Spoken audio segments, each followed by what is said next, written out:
Salut à tous, j'espère que vous allez bien, c'est Karim Danyogo, bienvenue dans le bilan 24. Aujourd'hui, j'ai la chance de recevoir Clintellex qui est un artiste, mais il aura l'occasion de se présenter.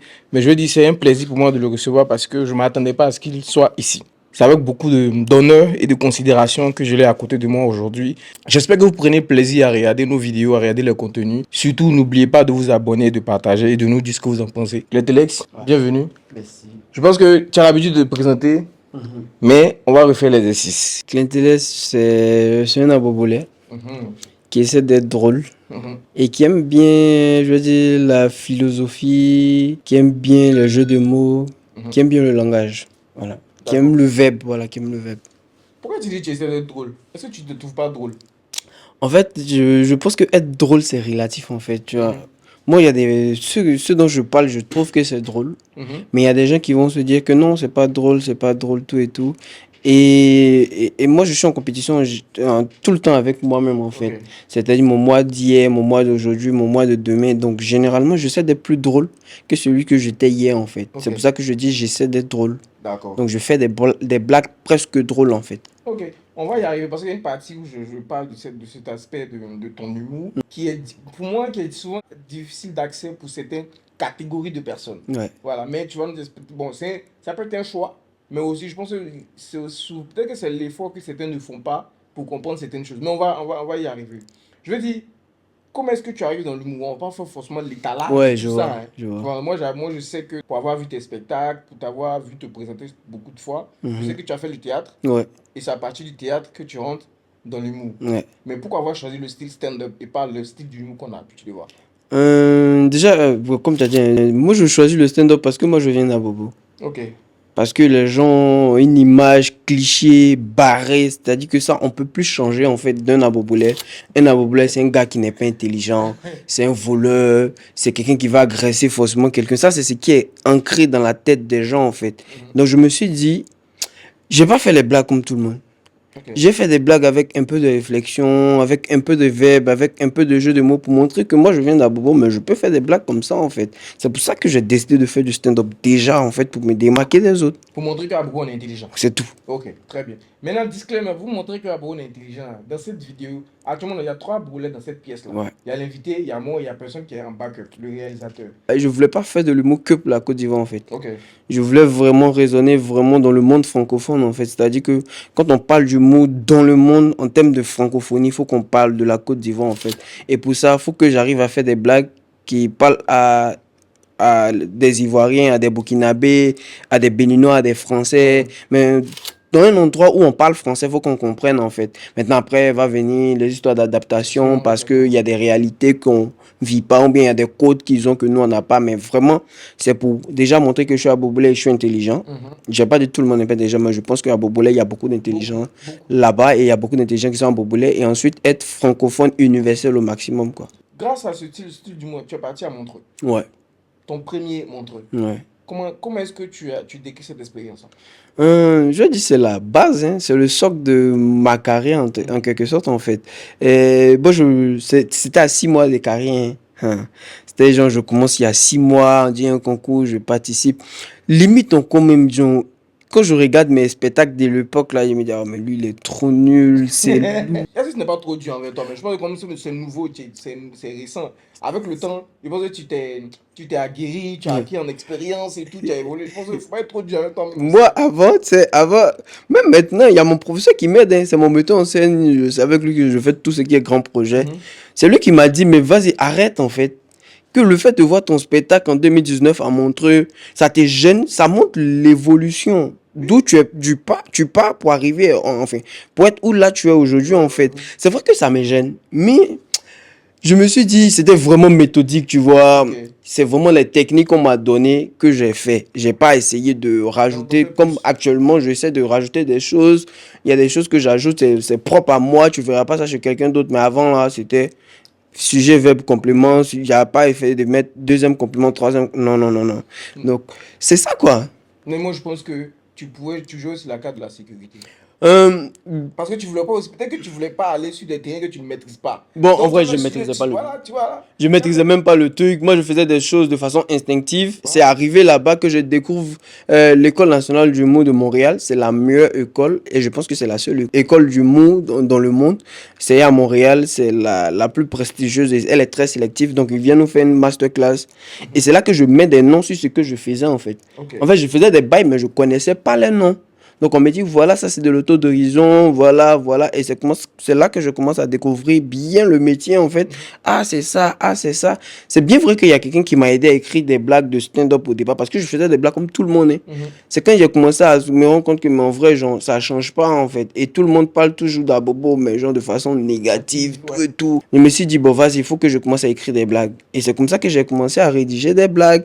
Il m'a appris, mais quand j'arrive là-bas, mais c'est le déclic en fait. Je commence vraiment à connaître le métier, à savoir qu'il y a, c'est vrai, tu peux être drôle, mais il faut avoir des contacts qui vont te booker, ils vont te faire des ouvertures dans d'autres coins. Et c'est comme ça que c'est parti. C'est comme ça que c'est Ok, parti. Et puis là, ok. maintenant. Là, c'est intéressant. En même temps, j'ai envie de demander, tu fais des spectacles Mhm. de l'autodérision, surtout pour soulever ou bien pour dénoncer tout ce qui est comme, je vais dire, cliché sur la Ouais, commune d'Abobo et tout. ouais. Mais est-ce que tu penses que les Abobolais eux-mêmes là Mhm. comprennent ce que tu fais? Même, mais pas que. Même il y a des gens dans mon entourage qui ne comprenaient pas. Moi, les gens m'ont beaucoup attaqué pour me dire que non, en vrai, au lieu de. En fait, tu dis que tu essaies de restaurer l'image à Bobo, mais à t'écouter, c'est comme si tu étais en train de salir Ça dit, l'image. En fait, tu étais en train de plus rajouter de l'eau, même mettre de l'huile sur sur le le feu, feu, tout ça. Moi, j'ai reçu ça. Et c'est au fur et à mesure qu'on évolue, en plus de la scène, avec les actes à côté, parce que moi, je me rappelle que quand je faisais mon premier spectacle à Bobolais, après chaque spectacle, il y a toujours des expatriés, pas des Ivoiriens, Ok. mais soit des Français ou bien des Sénégalais, mais des gens qui ne sont pas en Côte d'Ivoire, qui venaient me voir après le spectacle, me dire, on peut aller à Bobocan. Ok. C'est là, moi, je me suis dit, en fait, c'est ça mon objectif, en fait. Vous, moi, c'est pas vous ma cible. C'est que lui qui vient, qui quitte peut-être en France ou bien au Bénin ou bien au Togo quand il arrive, parce qu'ils vont lui dire, va pas à Bobo, c'est dangereux, tout et tout. Mais moi, je sais qu'il y a des belles choses chez moi, par exemple. Il y a la forêt du Banco, il y a les rails, il n'y a pas des rails à Cocody, tu vois. Il y a des choses, et il y a le musée, il y a Ouais. le marché où eux tous, ils se cachent pour venir faire leurs achats parce que c'est moins cher, mais ils ne disent pas qu'ils viennent là. Tu vois? Et ça, c'est moi, je me suis dit, effectivement, en vrai, c'est ça, en fait. Fallait juste que je vois comment je dois envoyer le langage, comment assumer tout. Et comme on le disait au départ, c'était au début, je connaissais pas comment, quelle mimique employer pour dire effectivement c'est de l'autodérision ou pas. Ok, Donc ok. les gens n'arrivaient pas à cerner ça. Donc c'était vraiment compliqué, mais avec le temps, avec les actions, ça commence à venir en fait. Même si tout le monde valide pas, mais ça commence à venir. Il y a Ray à Bobo. Ouais, Il n'y a pas rien, rien. il n'y a pas. Il y a Voilà, pas. comprenez ça Il aussi. aura pas aussi. Voilà, c'est fini. 2024 pour toi, Mhm. comment tu symbolises ton année? 2024, j'ai dit, parce que 2023, c'était vraiment, je sais pas si c'était vraiment j'ai dit, c'était la découverte en fait, en Ok. 2023. Mhm. Donc 2024, il y a une déception. Ok. Parce Raconte. que je pense que c'est l'année où j'ai pris beaucoup de risques. Ok. Parce qu'en 2023, enfin fin 2022, début 2023, j'arrête avec le Dikoko. Et après, je fais ma première dépression. Enfin, je découvre, je me rends compte que je fais une dépression. Pourtant, en fait, quand je remonte les temps, j'avais la dépression depuis février 2022, en fait. Mais Et tu savais c'est pas. non, c'est en 2023 que je mets un mot sur ce que je vis. Tu vois, et là, j'arrête avec le Dikoko, je fais ma dépression. N'empêche qu'après, je décide de prendre, et c'est à partir de là que je commence à prendre les devants. En fait, je dis, vas-y, je vais créer un spectacle, même si j'ai pas d'idée. Enfin, même si j'arrive pas à écrire, je vais créer un spectacle. Et au fur et à mesure, on continue. Et on rentre en 2024. Et dans 2024, je commence, par exemple, à vouloir créer des choses. Je fais un spectacle pour mon anniversaire, pour faire des dons à une association qui s'occupe des malades à l'hôpital. Et puis là, je lance une tournée sans fonds, sans soutien, sans Du coup, sponsor. c'est un gros risque quand même. Ouais. Pour quelqu'un Moi, qui n'a rien. moi j'ai une philosophie, je me dis une vie qui n'a pas de risques n'est pas mieux d'être vécue en fait. Ok. Je le dis, mieux vaut être un has-been qu'un never been en fait. C'est que mieux avoir essayé que n'avoir jamais essayé. Ok. C'est que si tu as déjà essayé, même si les gars ont réussi, au moins tu connais ce qu'il y a dedans. Mais si tu n'as pas Exactement. essayé, genre, à la limite, tu as honte en fait. Tu peux pas t'exprimer sur un Tu n'as rien sujet. Tu fait. n'as rien fait, tu sais pas, tu Exactement. connais pas en fait. Donc moi, je propose des bails, ça marche, tant mieux, ça marche pas, on arrête, on refait. Il y a des chansons, il y a des artistes américains, il y a des chansons qui ont percé. Mhm. Mais le nombre de chansons que ces artistes ont fait avant que ça la pèse, C'est énorme. on ne compte pas en fait. Parce que c'est beaucoup. Les gars, ils essaient. Et puis on trouve le bon filon et on continue dedans en fait, tu vois. Mhm. Il y a quelque chose de très intéressant dans ce que tu dis et que j'ai dit ici une fois, c'est que entre la personne qui essaie et la personne qui ne sait pas, c'est l'expérience que tu apprends, Bah voilà. que tu as. Ouais. Si tu ne sais pas, tu n'auras jamais l'occasion de dire quoi, de placer un mot que Bah tu vas ouais. commencer à Quand il y a le débat, tu n'as rien à dire parce que tu connais pas, tu n'as pas l'expérience de la chose en fait. Et moi, j'ai pas envie d'être muet. Comme je l'ai dit, j'aime les verbes, j'aime le débat. Moi, j'aime discuter en fait. Donc, forcé, je vais essayer quelque chose. Par exemple, si on parle du trajet Abidjan-Ouaga en bus, j'ai mon mot à dire parce que j'ai déjà fait l'expérience. C'est comment c'était compliqué. Moi, je trouve que c'était assez passionnant. Ok. Juste que ma voisine était méchante. Pour une femme burkinabé, pour le fait qu'on dit que les burkinabés, ce sont des gens intègres, des gens gentils. Elle, en tout cas, je pense qu'elle était la règle, enfin l'exception qui confirmait la règle, quoi. Elle n'était pas gentille. Si tu dois le résumer en un mot, ton année 2024. Tu as dessus certaines personnes. Ok. Tu Ouais. as déçu certaines personnes. Ouais, c'est ça ma Mais phrase. tu vois, moi, dans la phrase, tu as déçu certaines personnes, je la comprends doublement. Ouais. Je t'explique. Bah ouais, forcément. Tu as, Moi, tu as déçu certaines personnes dans le sens où ils pensaient que tu allais te taper pour tout. Ouais. Et Il puis y a ça ça. a fait que tu vois là, désolé, ou m'attendez pour tourner les pas Il n'y a pas tourné là, oui. Tu vois, Et c'est comme ça que je comprends. il y a le premier, ouais, il y a ça. Et puis il y a l'autre sens Oui, où le c'est sens vraiment normal, en dessus, où, fait. voilà, Certaines ils personnes. s'attendaient peut-être à plus, Et puis, mais j'ai ils ont pas été, ouais, ils ont ouais. bien fait. Ouais. Mais je pense que si tu te rends compte de quelque chose, tu peux mieux faire ou bien faire. Bah, c'est clair. Les premières personnes, bon, on va dire, on s'en fout. Mhm. C'est très bien pour vous, c'est bien fait pour votre gueule. Les deuxièmes personnes, Mhm. je pense que l'occasion viendra Ouais. où tu pourras enfin leur montrer encore plus ce que tu peux, que tu peux leur montrer. Le déclic, c'est quand tu montes sur scène, Mhm. que tu fais des blagues et qu'après le spectacle, quelqu'un vient te dire que ça va pas, que lui il voit que ça va pas et toi tu sais que ça va pas en fait. Je sais pas si tu comprends. Ok. Moi je monte, normalement on fait des plateaux, on annonce, moi je finis de faire mon set, tout et tout, je descends et il y a mon pote qui vient me voir mais on dirait ça va pas en fait. Et moi-même je sais que intérieurement ça va pas parce que ça faisait un moment que j'avais plus envie d'aller au Dikoko en fait. Ok. C'est normalement je travaille là-bas, donc on doit se croiser tout le temps pour Pour travailler. Mais le fait de tendre que je dois aller au Dikoko, ça m'énerve en même temps. J'avais plus envie de rester dans le coin, l'atmosphère me plaisait plus, tu vois. Donc ça faisait que j'arrivais plus à travailler et j'étais tout le temps dans mon coin. Pourtant on travaille en groupe en fait. Donc moi je sais que je gênais des gens, c'est pour ça que je dis j'ai déçu certaines personnes. Et après ça me gênait moi en fait. Et quand on doit jouer, je me préparais pas parce que j'avais plus envie de jouer. L'envie de jouer que j'avais au départ quand je montais sur scène, j'avais plus ça. Donc je jouais parce que je dois jouer. Donc il y a des trucs qui n'étaient pas drôles. Ils ont filmé des spectacles qui sont passés même sur internet. Les gens ont commencé à me charger tout et tout. Et il y a Clément, comme c'est mon pote, qui était le directeur général du Dikoko à l'époque, je lui ai dit mais en vrai la vidéo m'arrange pas quoi. Parce que si elle reste sur internet, moi ça va pas m'arranger. Les gens vont commencer à me charger. Donc il a supprimé certaines vidéos. Et moi j'ai vu en fait. Et c'est ce qui a fait le déclic. Mais même là encore, je fais le déclic, mais jusqu'à présent, je suis dans le déni. Je me dis, oh, ça va passer, tout et tout, en fait. Jusqu'à ce que je parle avec Shirley, je parle avec Zoé, elle travaille à l'Institut français, maintenant elle est retournée en France. Et c'est Shirley qui me dit, ouais, en vrai, ça existe, en fait. On appelle ça un blocage créatif. Ok. Donc c'est là maintenant que je commence à mettre un nom sur ce que je vis et j'essaie de faire un feedback. Je me rends compte qu'effectivement, c'est depuis février 2022 en fait que j'ai ça en fait. Et à l'époque, j'avais une copine qui me dit vas-y viens, je paye ta séance on appelle ça comment? Je le suis. J'ai dit non, non, moi je veux pas. D'abord, elle me dit allons va voir le psychologue. J'ai dit non, non, des choses comme ça, moi je suis pas dedans. Elle dit bon, allons, mais c'est moi qui paye. Il dit voici, toi tu payes, moi il y a fois il m'en va quoi. Donc on fait une seule séance. Mais le gars il était déjà venu à mon spectacle en fait. Oh. Donc j'ai l'impression que le gars il m'écoute plus. J'ai plus l'impression que je parle à un fan qu'un psychologue en fait. Okay, donc il m'écoute. Et donc moi ça m'a gêné. Mais le gars il m'a dit une chose, il m'a dit de faire des choses que j'ai pas l'habitude de faire.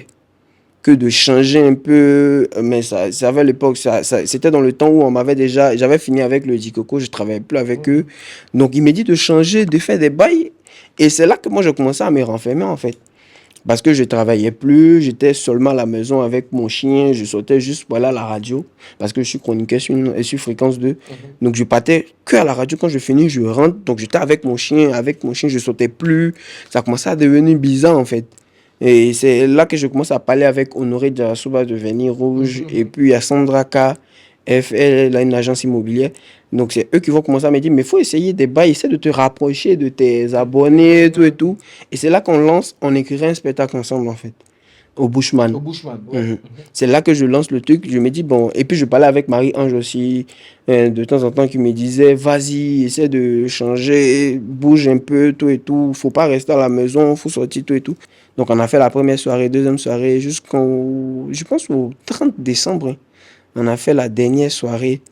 Et là, on a eu un spectacle que je suis maintenant en train de peaufiner pour pouvoir le jouer en 2025, en fait.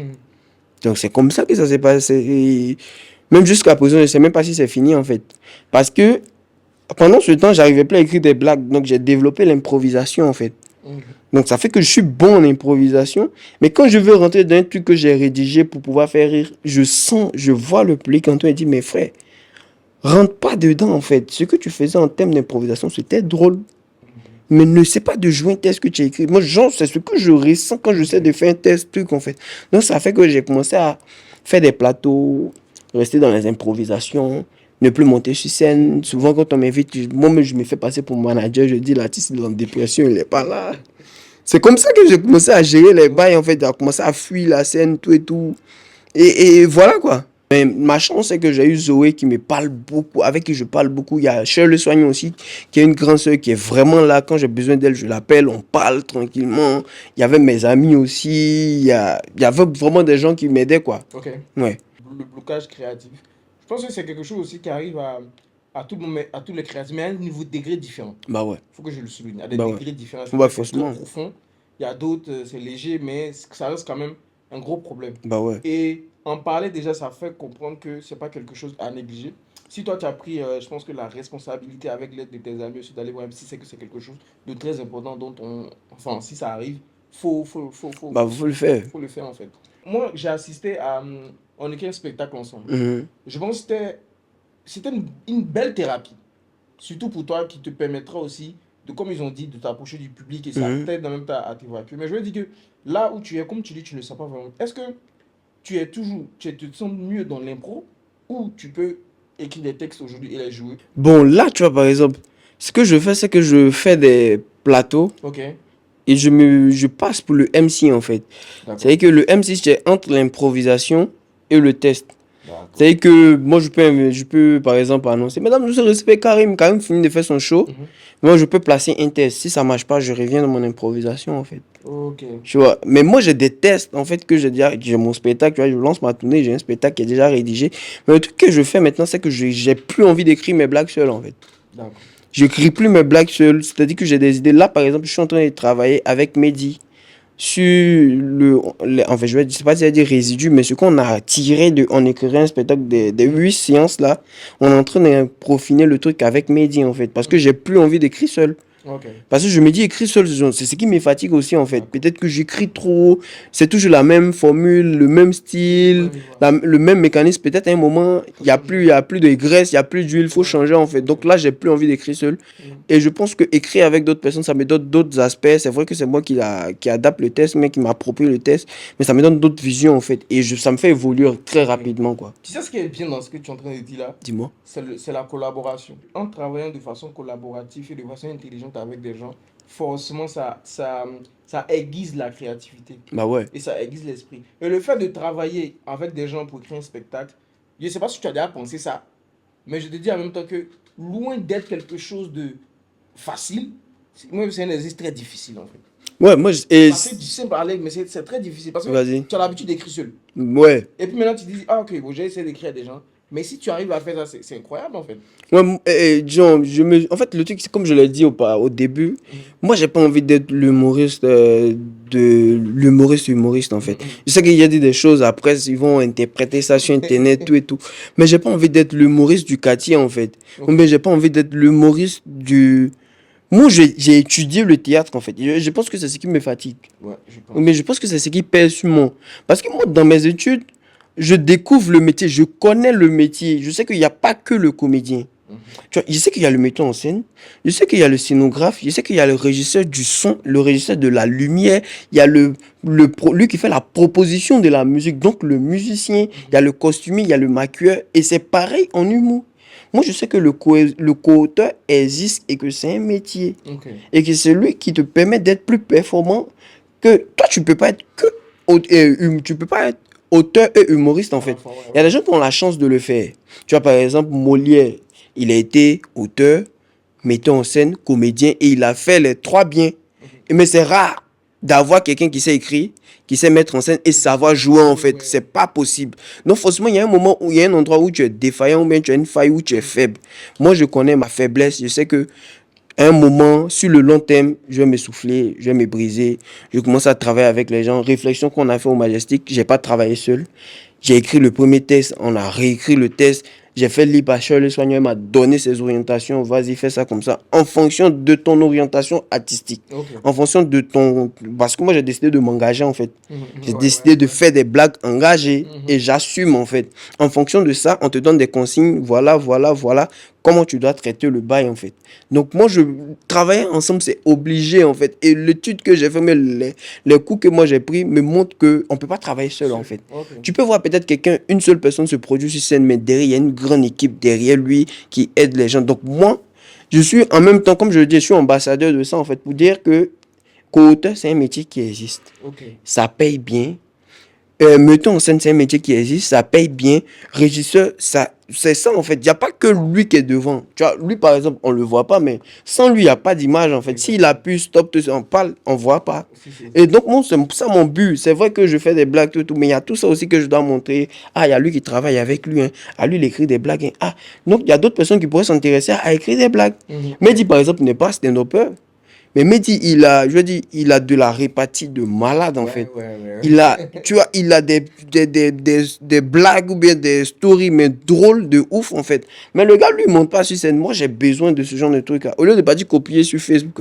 Mais viens, c'est toi qui écris, non? Viens, on écrit ensemble ici en même temps en fait.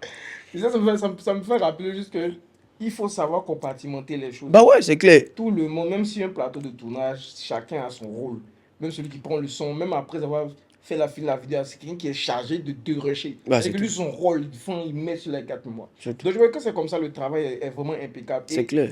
ça, c'est la meilleure démarche. Et moi, je te suis dans cette démarche-là. Maintenant, on va venir, on tend vers la fin de l'année naturellement. Mhm. Est-ce que tu peux nous parler des studios à Boulay? Ouais, les studios à Bobolé, déjà, c'est un projet que j'ai lancé avec mon assistante. Enfin, c'est devenu mon amie, c'est devenu ma petite soeur, tout et tout, Marie-Sophie. Là, on a juste lancé et voir. C'est-à-dire qu'on essaie de voir dans quoi on doit se spécialiser. Donc, on est en train de réfléchir sur le projet. Mais c'est vraiment un truc, comme je l'ai dit, c'est faire des petites choses, enfin, des grandes choses avec des petites choses, en fait. Moi, le truc, c'est à partir de ma lumière, à partir de la visibilité que j'ai, mettre des gens, pas forcément des personnes talentueuses, mais des gens qui arrivent à se démarquer. C'est vrai, particulièrement dans Bobo, mais si tu arrives à te démarquer dans une autre zone, on te récupère, on te fait un contenu, on te met en lumière, en fait. C'est vraiment ça la vision. Une sorte de tremplin en fait. Ouais. Ok. Tu vois, par exemple, actuellement, la personne que moi je veux propulser, c'est un gars au quartier avec qui on a grandi. Forcément, tu te rappelles de ça si tu as grandi à Bobo, tu sais. Tu vois les boîtes de conserve, hein, les boîtes de yaourt. Ouais. Le gars, il découpe et il fait des voitures avec. Ah ouais. Il fait des voitures, il fait des camions, et tout ce que tu vois sur la route. Là, le gars, il arrive à faire ça. Il a même fait, on est en train de lancer un comédie club. Il a fait le truc de l'enceinte lumineuse du comédie club avec des canettes, en fait.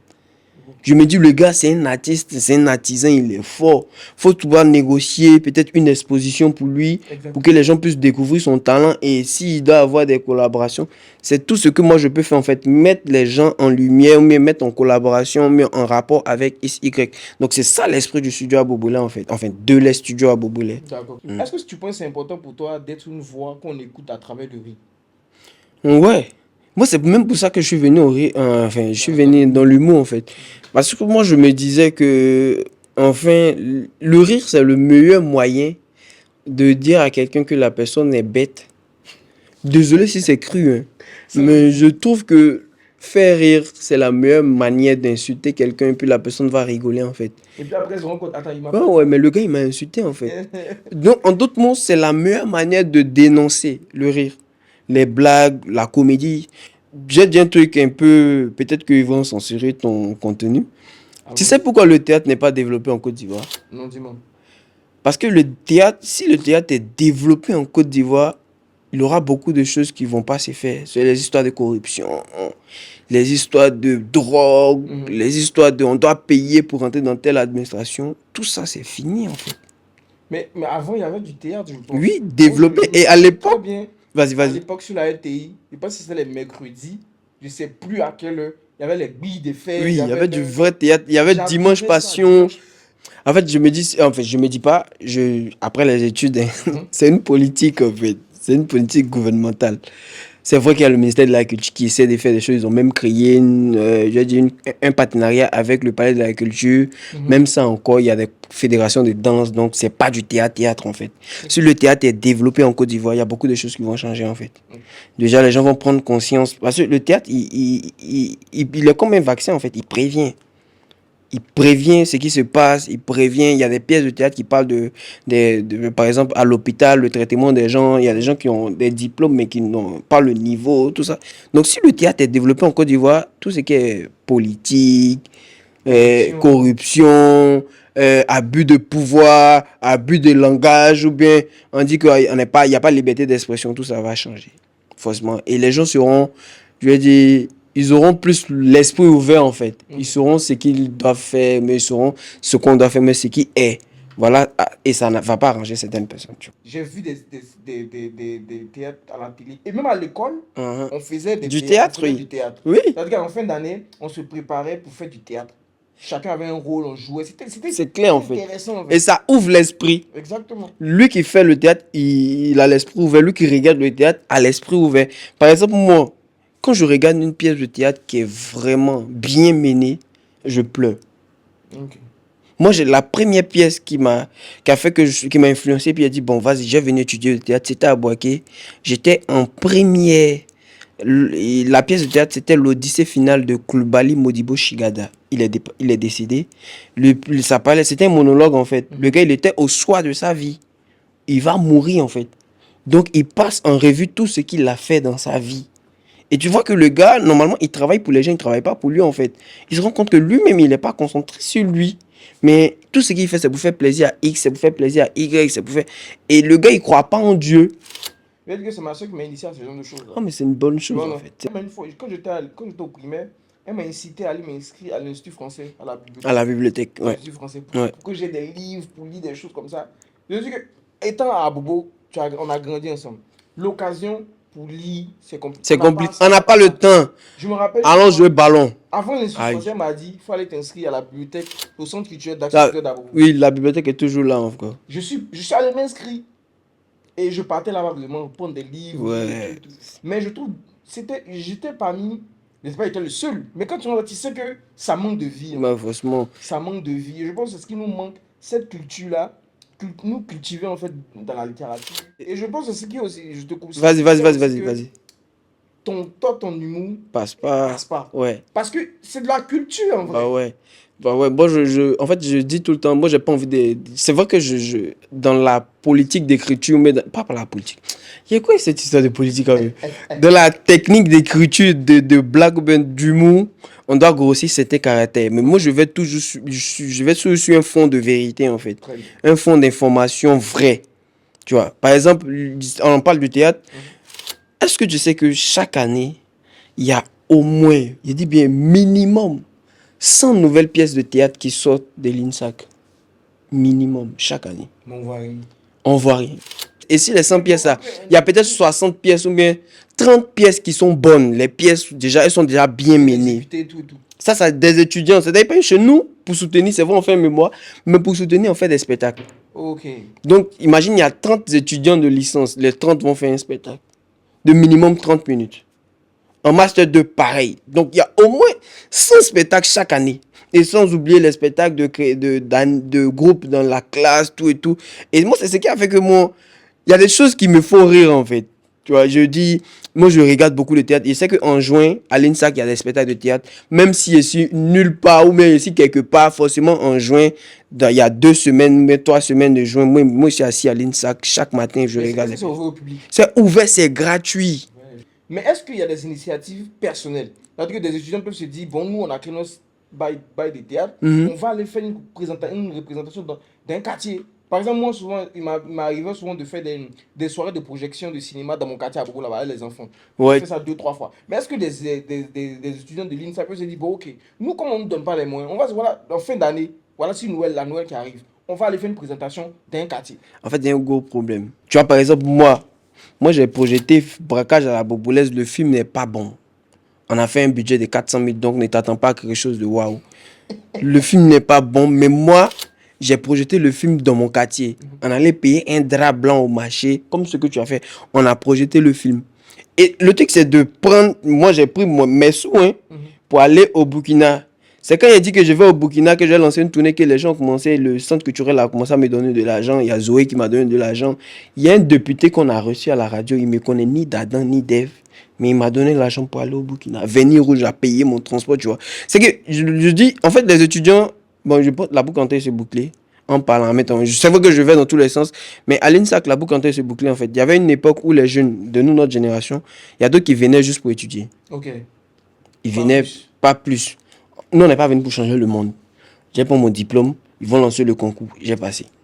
Il y avait cette génération-là. Et actuellement, à l'INSAC, les étudiants qui sont là-bas sont trop forts.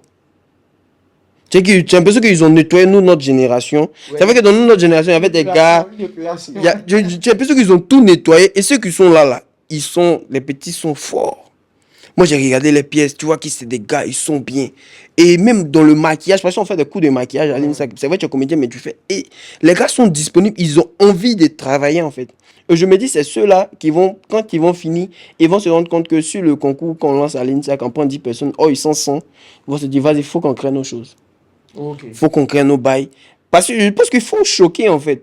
Moi, par exemple, moi, dans ma tête, c'est écrit, moi, je ne vais pas devenir, je n'ai pas passé le concours de fonction publique. Vraiment. Moi, c'est ce qui est écrit. Moi, c'est ce que avant même de rentrer à l'INSAC, c'est ce qu'elle dit à ma maman que ah, moi, elle est devenue professeur. Pour qu'elle me donne l'autorisation de rentrer. Mais moi, dans ma tête, je sais qu'il n'est pas fait. C'est pour ça que je n'ai pas fini mon mémoire. Parce que c'est que si tu finis, on dit la nature aurait du vide. Tu as fini ton mémoire, tu as ton master dans ta poche, on dit ils ont lancé concours que c'est master en demande. Attends, essayer quand même. Ouais. Et puis ça prend, bam, c'est fini, tu es dedans. Tu ne vas plus travailler en fait. Le système, c'est fini. Tu deviens enseignant. Pourtant, tu n'as même pas d'expérience. Tu viens enseigner quoi aux Attention, enfants? mais c'est on ne dénie pas les enseignants. Hein. On dit juste que tu n'es pas appelé à faire certaines choses. Va vers un métier par passion et non parce que tu as envie de te chercher. Bah voilà. Si tu te cherches, c'est compliqué de te dispenser. Bon, moi, je dis pas chercher. Hein. Moi, je dis, métier que ton oncle te donne, c'est pas un bon métier parce que nous, ça nous fatigue. Quand souvent ton tonton vient et puis tu dis, quel diplôme et puis il t'envoie d'un secrétaire, tu sais ta figure, nous, on n'arrive pas à avoir nos papiers. Ça nous arrange pas en vrai. Moi, je n'ai pas dit à quelqu'un de ne pas devenir policier. Ils vont dire, ah, toi, peut-être ça va chez toi, tu as une cuillère en or dans ta bouche, dites ce que vous voulez. Mais moi, je pense que pour pouvoir devenir enseignant, mais pour pouvoir apprendre, mais passer, mais éduquer quelqu'un. Parce que quand tu es enseignant, tu dois éduquer des gens. Tu as l'avenir de certaines personnes dans ta main. Il faut avoir une expérience, quoi. Et mais surtout la passion de ça. Oui, oui, c'est vrai la passion, mais il faut avoir du bagage, en fait. Ouais. C'est pas que de la pédagogie, en fait. Tu n'as pas fait 5 ans de formation, puis en même temps, tu viens enseigner. Il faut déjà aller sur le terrain, voir comment ça se passe, ce qui s'est fait dehors, et qu'est-ce que tu viens enseigner aux étudiants pour pouvoir avoir du bagage, je veux dire, comment ça, du bagage nécessaire pour aller affronter les gens du dehors, en fait. Ouais. C'est vrai, nous, on a la formation, mais les gens du dehors sont forts que nous, hein. Ils sont forts. Hein. Parce qu'eux, ils n'ont pas de police. Eux, ils n'ont pas de, je veux dire, il n'y a pas de règles. C'est brut. Ils donnent, ils mettent des... Oh, nous là, on sait qu'il ne faut pas jouer fort. S'il y a un micro, il ne faut pas parler fort. S'il n'y a pas de micro, il faut pas... Eux, ils ne savent pas. Il y a un micro, il n'y a pas de micro, ils mettent dedans. Donc, il n'y a pas dit qu'il ne faut pas quelqu'un enseigner. Allez enseigner, mais moi, il ne fait pas ça, quoi. Voilà, en fait, je pense que chacun peut choisir sa voie. Ouais. Mais je pense que là où on se rejoint et où ce que les gens doivent comprendre, c'est qu'il est nécessaire de bien apprendre ce que tu dois enseigner. Surtout le milieu de l'enseignement. L'enseignement, en Parce tout que cas. c'est les gens que tu formes. Ouais. Et la future, entre guillemets, quand on était à l'école, c'était où vous êtes les futures générations. Ouais. C'est où les futurs quoi, du pays, leaders du pays. La relève du pays. La relève du pays, on nous a tous dit ça. Et ça, actuellement, dit ça encore à nos petits frères au primaire là-bas. Mais il devine quoi? La personne qui dit ça à ton petit frère du primaire, lui-même, il n'arrive même pas à résoudre une équation. Bah ouais. Limite même, il n'arrive pas à faire ça. Donc c'est vraiment compliqué parce que les gens vont vers ces métiers pour leur sécurité financière. Ouais, c'est ça, en Voilà, parce que fait. c'est chaud, il n'y a pas de travail, donc on s'est sécurisé quelque part. Petite anecdote, tu sais, moi, on m'a fait beaucoup de palabres à cause de ça. On m'a dit, tu as diplôme, il faut faire un concours, c'est pas bon. Tu peux pas faire concours, tout le monde était fâché contre moi. Tout le monde était fâché contre moi. Mais bon, je leur ai montré que j'étais capable de faire. Parce que moi, je Voilà. vois les parents, il faut leur montrer que la voie que tu as choisie là, quand tu persévères là, ça peut donner quelque Bah, chose. c'est clair. Tu arrives à t'en sortir. J'ai quelque chose à te montrer. Ok. Et chaque élément que je vais te montrer, tu me diras ce que tu ressens. Elle, c'est ma patronne. Ok. C'est ma directrice. En même temps, c'est ma maman, tu vois. Je pense que c'est la femme qui écoute, en fait. C'est pas le manager tyran. C'est le manager qui s'est dit non, qui s'est dit oui. Et elle a toujours, je dis bien, toujours été disponible pour moi. À lui, c'est mon papa. Je pense que quand ça va pas au niveau spirituel, même souvent il le fuit. Hein. Souvent il le fuit. Pourquoi? Non, je sais même pas comment je vais expliquer ça en fait. Tu sais, souvent, toi-même tu sais pas ce qui se passe. À un moment, tu vas beaucoup à l'église, mais tu es beaucoup dans la religion, tu es beaucoup spirituel. Et puis à un moment, il sait pas ce qui se passe. Mais c'est lui, il me dit tout le temps, ne t'éloigne pas de l'église en fait. Ne t'éloigne pas de l'église. Et puis c'est le gars, c'est le monsieur qui est vraiment disponible pour moi. Il m'aime beaucoup, il prie pour moi quand ça va pas. C'est le gars qui est là, quoi. Moi, je vais lui expliquer mes situations. Il va toujours me dire aussi, voilà, faut prier. On va prier pour toi, je vais te suivre. Et il me suit. C'est vraiment mon papa, quoi. Parce qu'on a besoin d'explications. Non. On a besoin d'un peu d'explications parce qu'un matin, on s'est réveillé, on voit qu'il a fait sa photo de profil. On ne comprend pas. Donc, est-ce que tu peux nous dire un peu plus? Bon, déjà, c'est Langue des étoiles. Bon, moi, je l'appelle pas Langue des étoiles. Moi, je l'appelle Linda. Ok. C'est elle. C'est elle qui. C'est Linda. Elle est slameuse poète. Elle est écrivaine. Je ne sais pas si elle doit dire ça maintenant. Mais en 2025, on a décidé de parler doucement, quoi. Ok. On a décidé de ne pas se cacher. D'accord. Mais en tout cas, C'est elle. c'est elle. Si vous m'aviez vu quelque part et que vous ne me voyez plus là-bas, c'est que je ne suis plus là-bas. Ok. J'espère qu'on s'est bien compris. Là, c'est très clair. Voilà, c'est tout. Donc, c'est que les gens sont appelés à changer, à évoluer. S'il n'est pas là, c'est qu'il a certainement évolué. Bah, c'est pas, peut-être que tu as terminé encore. En fait, moi, je suis dans un truc, moi, je suis précurseur. Moi, j'ai des idées, je fais. On propose, on n'est pas obligé de terminer, tu vois. Il y a des choses qui se sont. La Côte d'Ivoire s'est faite pas maintenant. Il y a Oufo Boigny qui était au début. Avant, il y avait nos ancêtres, tout et tout. Et là, c'est le président Alassane Ouattara qui gère la Côte d'Ivoire, en fait. Donc, on peut créer des choses et puis les autres vont continuer, tout et tout. Mais c'est sans à rien penser. Mais il y a juste il y a de la méfiance après, quoi. Faites attention. Non, mais je suis pas là, c'est tout. Ok, C'est tout. Merci beaucoup, Clin d'œil. Moi, je pense que si vous pensez qu'on vous a beaucoup instruit, abonnez-vous. Maintenant, si vous pensez qu'on vous a pas instruit, envoyez vos ex, elles vont s'abonner, nous, on va les traumatiser, c'est tout. Merci beaucoup, c'est la meilleure pour la fin. Merci et puis à la prochaine, Inch'Allah.